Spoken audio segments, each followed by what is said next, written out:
اسلام کا ایک انداز ہے، اسلام میں ہر وہ چیز جو اہمیت کی حامل ہے اس کو چھپا دیا جاتا ہے۔ مثال آپ کو دے دوں میں، شب قدر پہلی مثال ہے آپ کے پاس سے، شب قدر کو چھپا دیا گیا، شب قدر چھپا دی گئی، پتہ نہیں کہا گیا کہ آخری دہے میں، آخری عشرے میں، یا پھر طاق راتوں میں 21، 23، 25، 27 اور 29 کو تلاش کریں، 5 آخری راتوں میں۔ پہلی چیز شب قدر کو چھپا دیا گیا۔ دوسری چیز قرآن کریم میں حافظوا علی الصلوات والصلاۃ الوسطی وقوموا للہ قانتین، نمازوں کی حفاظت کرو، خصوصیت کے ساتھ صلاۃ الوسطی کو، درمیانی نماز کو۔ اب درمیانی نماز کیا ہے؟ مفسرین نے، حضرت سیدنا عباس رضی اللہ عنہ نے فرمایا کہ اس سے مراد عصر کی نماز ہے۔ یہ بھئی حدیث میں وضاحت کے ساتھ نہیں آیا ہے کہ صلاۃ الوسطی سے مراد نماز ہے، چونکہ محدثین نے اور صحابہ کرام نے کچھ نے کہا ہے، مگر ابھی بھی یہ ہے کہ صلاۃ الوسطی سے مراد کیا ہے، اندازے ہیں صرف۔ صلاۃ الوسطی چھپا دیا گیا، کون سی نماز ہے، تاکہ صلاۃ الوسطی پانے کی صورت میں، پانے کی ارادے کے تحت، اس کی جد و جہد میں آدمی دوسرے نمازوں کی بھی حفاظت کرے۔ تیسری چیز کہا گیا کہ جمعے کے دن ایک ایسا لمحہ آتا ہے جس میں اللہ تعالیٰ بندے کی دعا کو رد نہیں کرتا، وہ کون سا لمحہ ہے؟ چھپا دیا گیا۔ بعض نے کہا کہ وہ اذان اور اقامت کے درمیان کا ہے، بعض نے کہا کہ جب امام خطبے کے لیے آتا ہے ممبر پر تب ہے، بعض نے یہ کہا کہ جب عصر اور مغرب کے درمیان۔ حضرت عباس رضی اللہ عنہ فرماتے ہیں میں نے اس وقت کو پایا ہے وہ عصر اور مغرب کے درمیان ہے، مگر وہ چھپا دیا گیا۔ کیوں؟ کیونکہ وہ بندہ وہ وقت پانے کی ایک جستجو میں کئی اور وقت بھی کوشش کرتے رہے، ایسا نہ ہو کہ بس وہی وقت عبادت کرے اور سارا وقت چھوڑ دے، نہیں۔ پھر فرمایا کہ ہر رات اللہ تعالیٰ آخر وقت جو ہوتا ہے، سحر سے پہلے کا ایک وقت ہے جس میں تہجد سے پہلے کا وقت، اللہ تعالیٰ اس میں بندے کی دعا کو قبول فرماتا ہے، رد نہیں فرماتا۔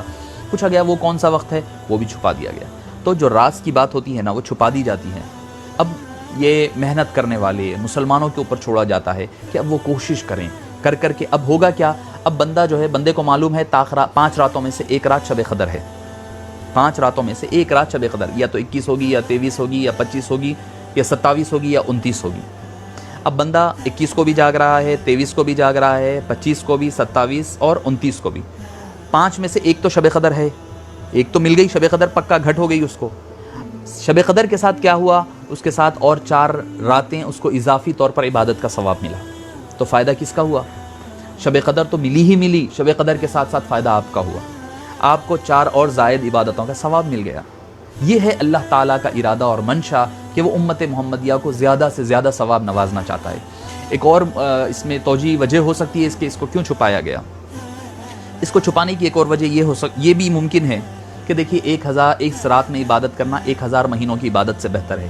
ہو سکتا ہے کہ اگر بندہ کوئی اس رات میں کوئی گناہ کرتا تو اس کا ایک گناہ ہزاروں مہینوں کی گناہ سے بدتر ہو سکتا تھا، اس کو عذاب اتنا دیا جا سکتا تھا۔ اللہ تعالیٰ نے اگر معلوم ہو جاتا 27 کو ہے تو 27 کو جو عبادت کرنے والے ہیں عبادت کرتے، مگر جو گناہ گار ہے، خطا کار ہے، جو بے پرواہ ہے، لاپرواہ قسم کے لوگ ہیں، جو گناہوں میں ڈوبے ہوئے رہتے ہیں، اس کی ناقدری کرتے اگر، تو ان کو عذاب بھی اتنا بڑھا دیا جاتا۔ تو اللہ نے چھپا کر کے ہمارے حق میں بہتر فرمایا کہ چلو بھئی ٹھیک ہے، اگر کم سے کم آدمی اگر گناہ کر لیتا ہے، اس کو نہیں پتا ہوتا ہے کہ بھئی یہ کون سی رات تھی، پتہ نہیں تھا کہ بھئی شب قدر تھی، کل کے دن یہ کہہ سکتا ہے باری تعالیٰ مجھے نہیں پتا تھا یہ شب قدر تھی، میں نے گناہ کر لیا، اللہ معاف فرما دے گا۔